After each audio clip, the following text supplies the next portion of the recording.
ഈ മൈക്കിൻ്റെ ഇഷ്യൂ കാരണം ഞാൻ ഈ പറയുന്ന കാര്യങ്ങൾ നിങ്ങൾക്ക് കേൾക്കാൻ പറ്റുമെന്നൊന്നും എനിക്കറിയത്തില്ല, എങ്കിലും അങ്ങ് പറയുകയാണ്. കേരള ബ്ലാസ്റ്റേഴ്സിൻ്റെ ആരാധകർ നല്ല വിയർപ്പല്ലേ. ബ്ലാസ്റ്റേഴ്സിൻ്റെ ആരാധകർ കാത്തിരുന്ന ഒരു വാർത്ത പുറത്തേക്ക് വന്നിരിക്കുകയാണ്. കേരള ബ്ലാസ്റ്റേഴ്സിൻ്റെ തലപ്പത്ത് കയറിയിരുന്ന് ഭരിച്ചു മുടിച്ചുകൊണ്ടിരിക്കുന്ന ചാറ്റർജി ടെറ്റിനെ ബ്ലാസ്റ്റേഴ്സിൻ്റെ അധികൃതർ ചവിട്ടി പുറത്താക്കാൻ പോവുകയാണ് എന്നാണ് അറിയുന്നത്.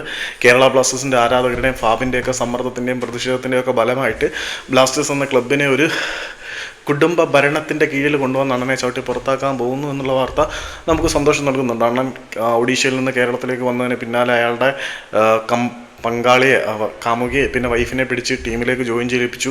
അനിയനെ പിടിച്ച് മീഡിയയുടെ തലപ്പത്തിടുന്നു. മൊത്തത്തിൽ ഈ ഒരു ക്ലബിൻ്റെ അവസ്ഥയെന്ന് പറഞ്ഞാൽ പരിതാപകരമായി. തന്നിഷ്ടക്കാരെ കുത്തി നിറച്ച് ഈ ഒരു ക്ലബിനെ ഇല്ലാതാക്കിയാൽ മുഖ്യ പങ്ക് വഹിച്ച പുള്ളിയാണ് അഭിക് ചാറ്റർജി. അണ്ണൻ വന്നതിന് ശേഷം അണ്ണൻ്റെ സേവനങ്ങൾക്ക് പെരുത്ത് നന്ദിയുണ്ട് എന്നല്ല, ഒന്നും പറയാനില്ല. വളരെ മോശം പ്രവർത്തനം തന്നെയാണ് കാഴ്ചവെച്ചത്. ക്ലബിൻ്റെ CEO ആയിട്ടിരിക്കാനുള്ള യോഗ്യതയൊന്നും അയാൾക്കില്ല എന്നുള്ളതാണ് സത്യം.